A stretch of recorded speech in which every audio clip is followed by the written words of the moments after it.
এবার বাংলাদেশের জন্য দরজা বন্ধ করলো ভারত। স্থলপথে ব্যবসায় বাংলাদেশের ধাক্কা।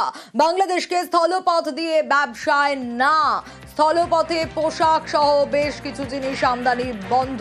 বাংলাদেশের জাহাজ আসবে কলকাতা বন্দরে, বাংলাদেশের জাহাজ আসবে মুম্বাই বন্দরে।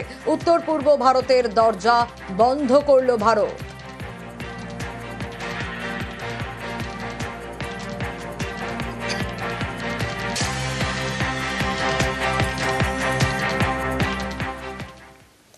বাংলাদেশের কি এবার নয়া ষড়যন্ত্র?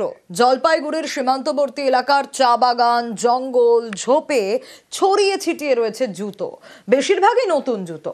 নগর বেরুবাড়ির গ্রামে শয়ে শয়ে জুতো উদ্ধারে চাঞ্চল্য, এলাকায় স্থানীয়দের মনেও ভয়।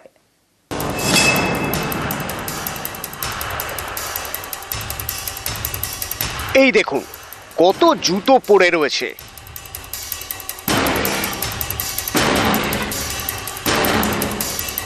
বিভিন্ন ধরনের জুতো, বেশিরভাগই নতুন জুতো। পড়ে রয়েছে জুতোর সোল। এই ছবি জলপাইগুড়ি সদরের বেরুবাড়ির। স্থানীয়দের দাবি, এখানকার একাধিক চা বাগান, জঙ্গল, ঝোপে শনিবার রাতে একাধিক বস্তা দেখতে পান তারা। সেগুলো খুলতেই দেখা যায় ভিতরে রয়েছে প্রচুর জুতো। এছাড়াও বেশ কিছু জায়গায় ছড়ানো রয়েছে শয়ে শয়ে জুতো। এই বাগান এলাকা আমাদের, বাগান এলাকার ভিতর রাস্তার সাইডে বাগানে এরকম মোটামুটি 10 থেকে 12 বস্তা নতুন নতুন জুতা এইভাবে ফেলছে। তো মোটামুটি আমরা পুরো আতঙ্কে আছি। আমরা কালকে মৌখিকভাবে জানাইছি। বাংলাদেশের সঙ্গে প্রায় 90 কিলোমিটার সীমান্ত রয়েছে জলপাইগুড়ির। এখানকার সীমান্ত লাগোয়া এলাকা নগর বেরুবাড়ি। নগর বেরুবাড়ি সীমান্তে 10 কিলোমিটার এলাকায় কাঁটাতার আছে, কিন্তু এর পাশের এলাকা দক্ষিণ বেরুবাড়িতে কাঁটাতার নেই, প্রায় 19 কিলোমিটার। একদিকে পাকিস্তানকে দুর্মুষ করেছে ভারত, আর একদিকে ভারতের বিরুদ্ধে বিভিন্ন উস্কানি দেওয়া শুরু করেছে বাংলাদেশ। এই পরিস্থিতিতে গ্রামবাসীদের আশঙ্কা, ওপারে বাংলাদেশ থেকে এপারে জুতো ফেলা হয়ে থাকতে পারে। জানি না এটা কি উপায়ে ফেলছে। এখন এই জুতাগুলো যদি কেউ পরে আবার অসুস্থ হয়ে যায় নাকি জানি না।